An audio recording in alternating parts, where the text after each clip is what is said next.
Hi guys, weekly wrap time again. As you can see, I'm without Chris once again as well. We're not doing a great job of being together at the end of each week, but we'll get there for sure. So look, massive week ahead, but before I talk to that, just wanted to call out one performance during the week. Wednesday, Cadale at Warwick Farm. He was in a benchmark 72 and missed out by a whisker. He really toughed it out. He probably didn't enjoy the track that much, but still got a really commendable second. He's in the placings a lot at this preparation and last preparation, but I'm sure we are very close to getting the job done and really hopeful for all his owners. But he was fabulous again, ultra consistent at running in metro level, and hopefully he's not far away. So moving on to this week, massive week, as I said. We've got horses in all three eastern states, but tomorrow is a big one, very big one. Unless you're hiding under a rock, you would have known that last week the Queensland Derby, along with a couple of other races at Eagle Farm, were abandoned due to the weather. They had torrential rain, and they postponed it to this week. So obviously a massive day tomorrow for Triple Crown. We have firm agreement in the Queensland Derby, and he looks a red hot chance actually. So we've got Jamie Mott on board. It was Nash Rawilla, but he's chosen not to go to Queensland this weekend. So Jamie Mott, he's had some really good success lately, and really hoping he can get the job done. The track's much more suitable for firm agreement tomorrow. It's come into a soft 5.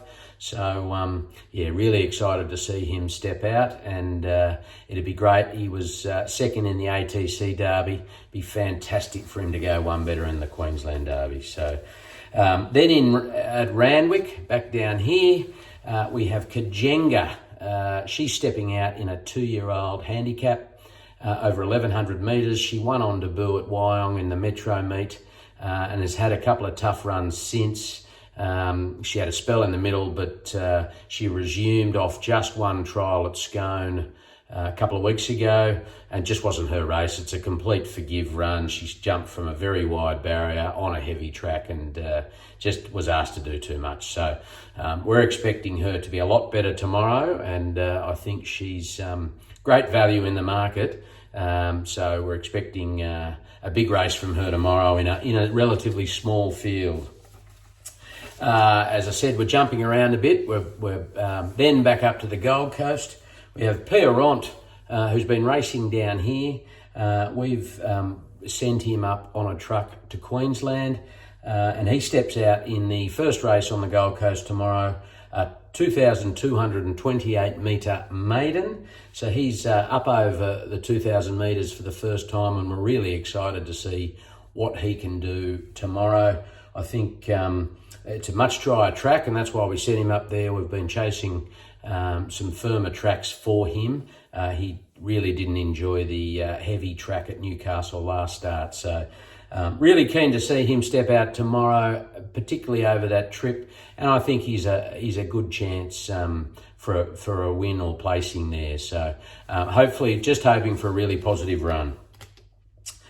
Monday, we've got 3 trialists on Monday. Firstly, Zoo Prince. He's having his first trial back. Last preparation, he had a really good prep. He had 2 wins and 2 placings, including 1 in town. It'll be a quiet trial, but he's returned in good order, and keen to get him going again and back to the races in due course. So that'll be exciting. War King is the next trialist. He was on debut trialling a couple of weeks ago. He was fabulous, absolutely fabulous. He'll have come on a lot from that. He'll be asked a fair bit more in this trial. And really excited to see what he can do, and whether we can get into the races this time for his debut run. So, and then Bavacco, who's been, he sort of trialled for the first time back in September. He was at the first trials. He wasn't ready and has had a couple of subsequent trials, but this is his first trial back after a break. and he's been gelded, and really keen to get him going. And he looks much more furnished, a bit more switched on now that he's been gelded, and so it'll be another quiet trial, but looking forward to get him there. Back to the races on Tuesday at Scone. We have Pierono. He's been really consistent this preparation. It was a bit disappointing before this prep, but he's going really well. He missed an opportunity last start. Just a bit of a poor ride from the jockey, probably cost him. And we've given the jockey another opportunity, and we're hoping that he will make the most of his second chance. And he looks a strong chance on Tuesday. So just keen to get that monkey off the back, the maiden done, and hopefully he can do that on Tuesday at Scone. Wednesday, we've got a couple of runners. We've got Capital Asset. It's been a bit of a clunky preparation for Capital Asset down in Melbourne. He drew poorly yesterday, so we decided to scratch him. He was a good second last prep, nearly got the chocolates, but he probably over-raced, and so we weren't keen to go again from a wide barrier. Hopefully he can draw better at Ballarat on Wednesday and get the chocolates. So probably his last run of the preparation, so really keen to find the right race for him and get that result. And then really excited to see Sir Arti step out second up at Doobman on Wednesday as well. So back up to Queensland. He was excellent resuming Saturday Metro up there on Doobman Cup Day, and came home with a wet sail, finished second behind a very strong one that's running in the Stradbroke in Group 1 Stradbroke next weekend. So we're expecting big things from him this preparation. Ethan Brown has stayed up in Queensland, so he's on board again. Very good Victorian jockey.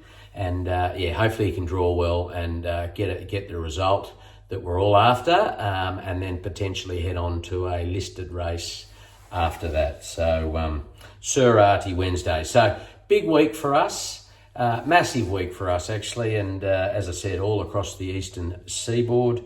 So good luck to all the owners of horses running. Red hot tips. Last week, you can forget that. Only 1 of 4 ran after the abandoned races. So I didn't get that, but hopefully we can do well this week. Chris has sent in a few. We're actually competing in all 3 of his. So I'll read his to you first. Race 1 in Brisbane.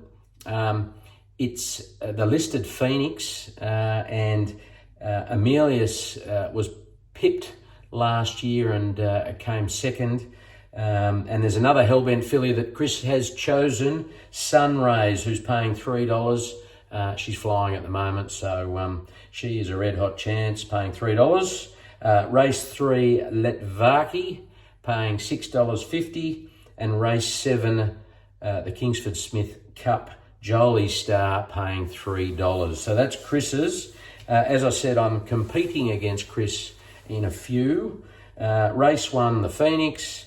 I'm on number 2, Navy Pilot, so a bit more value at $5.50.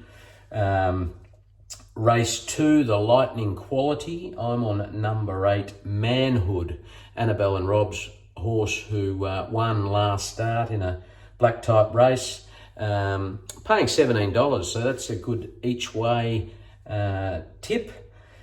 Race 3, the Magic Millions National Classic. I'm also on number 1, Letvaki, paying $6.50. So Chris and I agree on that one. Race 4, the Morton Cup. I'm on number 13, A Little Deep, paying $4.80. Kieran Maher horse, I think it's having its last start, or maybe second last start before going to the breeding barn. So that's exciting. And then race 7, the Kingsford Smith Cup. I'm hoping to give you a little more value than Chris.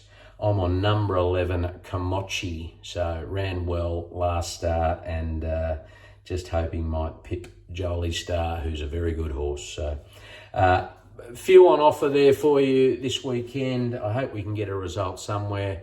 good luck, as I said, to all the owners with runners over the coming week, and look forward to hopefully being back here with Chris next Friday. Have a great weekend, guys.